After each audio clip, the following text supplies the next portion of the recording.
DRJ Kids। आप सुन रहे हैं कहानी बॉयफ्रेंड का मर्डर।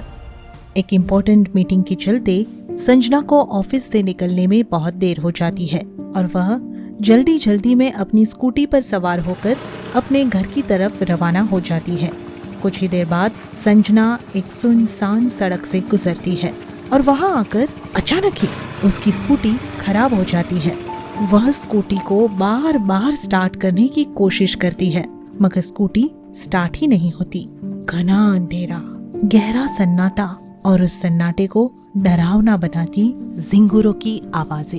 अपने आसपास के इस माहौल से संजना बहुत घबरा जाती है और फिर डर से कांपते हुए अपने बॉयफ्रेंड को फोन मिलाती है। रोहित कहाँ हो तुम? मैं तो घर पर ही हूँ। तुम अपनी बताओ, तुम कहाँ हो संजना? मुझे नहीं पता मैं कहाँ हूँ। मैं घर आ रही थी तो यहाँ इस सुनसान सी जगह पर आकर मेरी स्कूटी खराब हो गई है। जल्दी आ जाओ प्लीज, मुझे बहुत डर लग रहा है। तुम घबराओ मत, बस अपने चारों ओर देखकर कोई पहचान बता दो कि तुम कहाँ हो, मैं तुरंत वहाँ आ जाऊंगा। रोहित के कहने पर संजना अपने चारों ओर नजर दौड़ाकर देखती है तो उसे कुछ ही दूर पर सिटी पार्क का मेन गेट नजर आता है। वहाँ एक पोल पर बिजली का बल्ब जल रहा था और उसकी रोशनी में पार्क का नाम साफ साफ पढ़ा जा रहा था। रोहित, मैं सिटी पार्क के मेन गेट के पास हूँ, तुम जल्दी वहाँ जाओ प्लीज।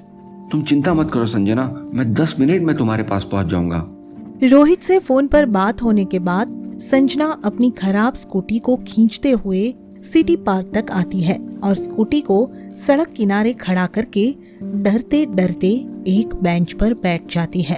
मगर उसके बेंच पर बैठते ही अचानक से बिजली चली जाती है और फिर उसे लगता है कि कोई दौड़ते हुए उसकी तरफ आ रहा है। इसी कारण वो बहुत अधिक घबरा जाती है और चीख उठती है, बचाओ बचाओ, भूत मुझे मार देगा। रोहित, कहाँ हो तुम? मुझे भूत से बचाओ। इस तरह चीखते चिल्लाते संजना बेंच पर दुबक जाती है और अपना मुंह घुटनों के बीच छिपा कर बैठ जाती है। मगर इतने में ही उसे रोहित की आवाज सुनाई पड़ जाती है। अरे ये तो मैं हूँ संजना, तुम डर क्यों गई? रोहित की आवाज सुनकर संजना की जान में जान आ जाती है और वह रोहित से लिपट जाती है। रोहित, मैं तो बहुत डर गई थी, तुम नहीं आते ना तो मेरी जान ही निकल जाती, समझे? जब तक मैं जिंदा हूँ तुम्हारी जान नहीं निकल सकती। मैं तो मरकर भी तुम्हें कुछ न होने दूंगा, समझी? मानती हूँ बाबा तुम्हारे प्यार को मैं, पर तुम पैदल क्यों आए? बाइक नहीं ला सकते थे? बाइक घर पर थी नहीं और तुम बहुत डर गई थी, इसलिए पैदल चलाया। क्या ठीक नहीं किया? हाँ, बिल्कुल ठीक किया। इस तरह कुछ देर बातें करते रहने के बाद रोहित संजना को अपने साथ लेकर पैदल ही उसके घर की तरफ चल पड़ता है। दोनों आपस में बातें करते हुए चले जा रहे थे कि तभी संजना की माँ का फोन आ जाता है। कहाँ हो बेटी? आज तो बहुत देर कर दी ऑफिस से आने में। माँ, रास्ते में मेरी स्कूटी खराब हो गई थी इसलिए देर हो गई, पर आप चिंता ना करें, रोहित मेरे साथ है और हम दोनों घर पर आ रहे हैं। ठीक है, अपना ध्यान रखना। माँ से बात करने के बाद संजना और रोहित फिर से पैदल चलने लगते हैं और तभी उनके पीछे से एक गाड़ी आती है और हॉर्न का शोर करते हुए उनके पास आकर रुक जाती है। गाड़ी को इस तरह अपने पास रुकते देखकर संजना किसी अनजाने भय से घबरा जाती है और रोहित से चिपक कर खड़ी हो जाती है। इस गाड़ी में 3 हट्टे कट्टे बदमाश सवार होते हैं और तीनों ही संजना को बुरी नजर से देखते हैं। अबे सालो, लड़की तो पटाखा है, आज की महफिल को रंगीन कर देगी।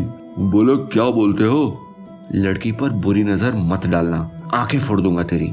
उस्ताद, कबूतर तो बहुत गर्मी दिखा रहा है, पहले इसको ठंडा कर दूं क्या? लड़की को तो बाद में देख लेंगे। जो भी करना है जल्दी से कर डाल। उस्ताद के इतना कहते ही वह बदमाश गाड़ी से नीचे उतरकर रोहित से भिड़ जाता है। रोहित उस युवक पर भारी पड़ता दिखता है तो तीसरे वाला बदमाश गाड़ी से नीचे उतरकर पीछे से रोहित पर चाकू से वार कर देता है। इस तरह वह रोहित को कई बार चाकू मारता है और रोहित खून से लथपथ होकर जमीन पर गिर जाता है। रोहित, रोहित क्या हुआ तुम्हें? उठो रोहित। टपका दिया मैंने तेरे रोहित को, अब रोने से कुछ नहीं होने वाला, समझी? अब तो तू हमारे साथ चल कबूतरी, तेरा रोहित कभी नहीं उठने वाला।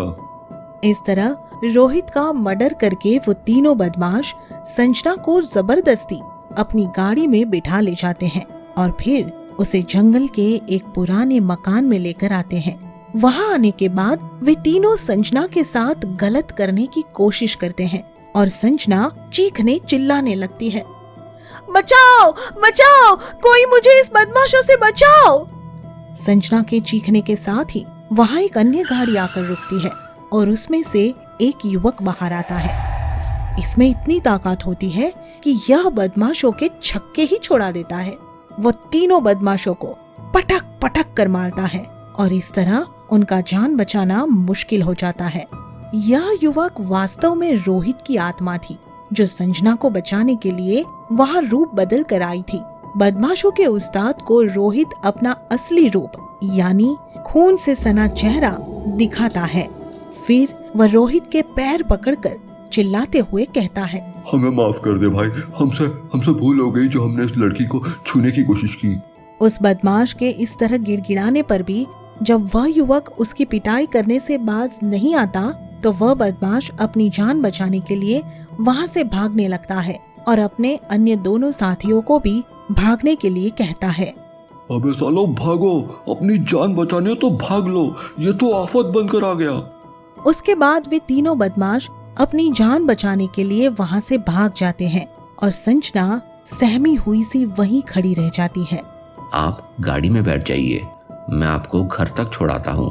उसके कहने पर संजना गाड़ी में बैठ जाती है और फिर गाड़ी सीधी संजना के घर के पास आकर रुकती है। लीजिए, आपका घर आ गया है, अब आप गाड़ी से उतरकर अपने घर जाइए। पर आपको मेरा घर कैसे पता? कौन है आप? संजना द्वारा यह सवाल करने के साथ ही उस युवक में रोहित दिखाई देता है, जिसे देखते ही संजना चिल्ला उठती है और साथ ही सारा सच भी समझ जाती है। रोहित तुम?